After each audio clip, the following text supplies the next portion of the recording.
Let's jump right into the middle of World War II. Allied bomber planes are limping back to their bases, and their fuselages are absolutely shredded by enemy fire.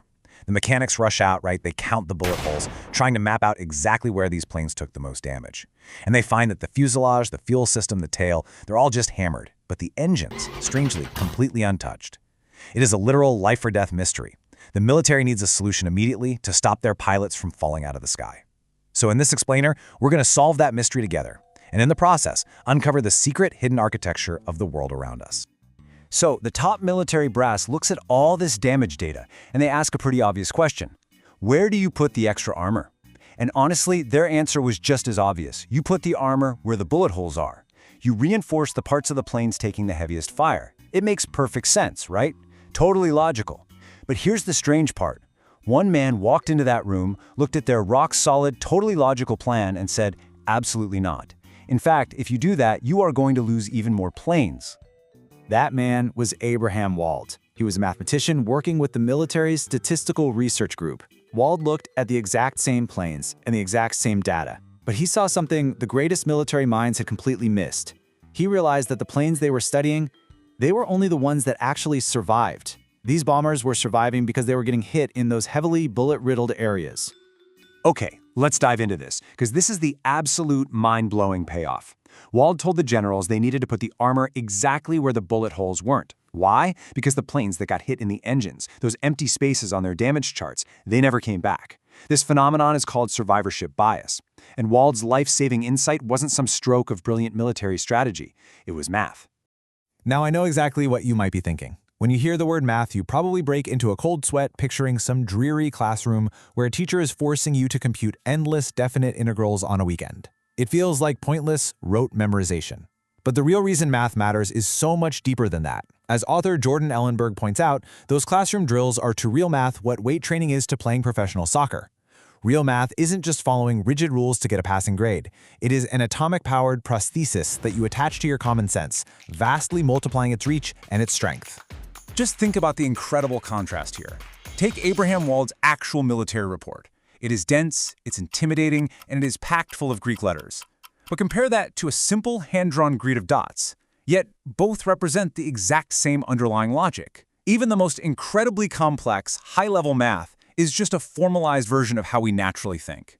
It's taking a simple truth, like the fact that 8 groups of 6 is exactly the same as 6 groups of 8, and locking it into a system where it literally cannot be wrong. So the absolutely crucial point is this quote right here.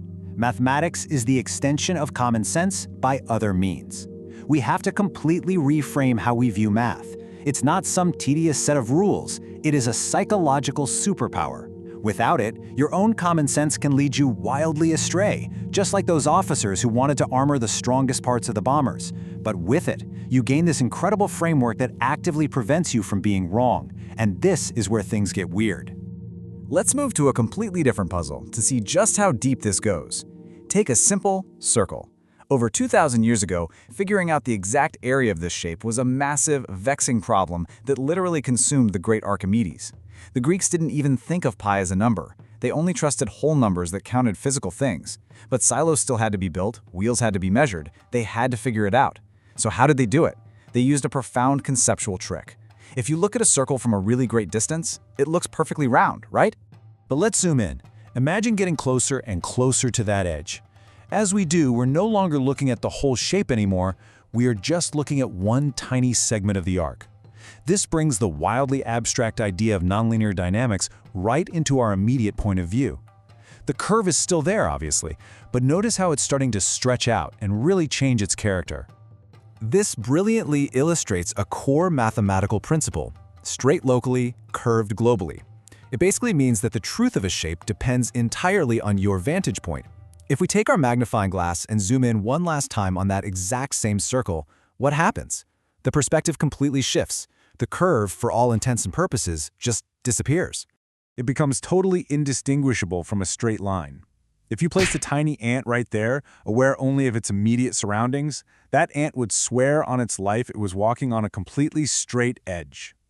Just like how we feel we are standing on a flat plane when we look out at the horizon, even though we live on a massive globe, Math gives us the X-ray specs to see that our immediate local perspective, well, it isn't the whole truth. And that changes absolutely everything.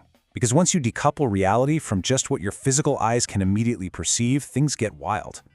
Think about the number 4 million. When you take a simple, everyday 4-megapixel digital photo, mathematicians don't see a cute picture of your cat.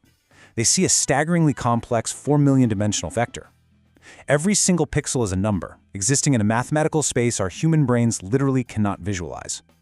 We cap out at 3 dimensions, but math allows us to reliably navigate spaces of millions of dimensions without losing our minds. That sounds pretty harmless, right? Until you look a bit closer. See, there is a massive misconception that math is purely about rigid, robotic certainty, that you just plug numbers into a calculator and absolute truth magically pops out. But real math is actually about holding contradictions. It's about fencing with the unknown. Professional mathematicians will regularly try to prove a theorem by day and then actively try to disprove their own work by night. It's exactly like F. Scott Fitzgerald said. The test of a first-rate intelligence is the ability to hold 2 opposed ideas in the mind at the same time and still function. And honestly, that is exactly what doing mathematics is. Which brings us to this incredible quote. You might expect to hear this from a Silicon Valley startup, but it's actually from the playwright Samuel Beckett. Ever tried? Ever failed? No matter. Try again. Fail again. Fail better. Math is deeply, deeply human. It is a constant struggle. It's a series of failures and an intimate engagement with the very guts of the universe. It is this delicate, messy interplay between quiet contemplation and blowing up your own assumptions with dynamite until the real truth is finally revealed. So we come right back around to that frustrated student in the classroom, asking the teacher, when am I ever going to use this?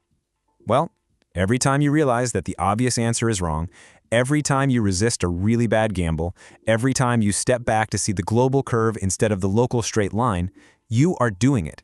You've been using this superpower your entire life, probably without even realizing it. So the only question left is, how are you going to use it next?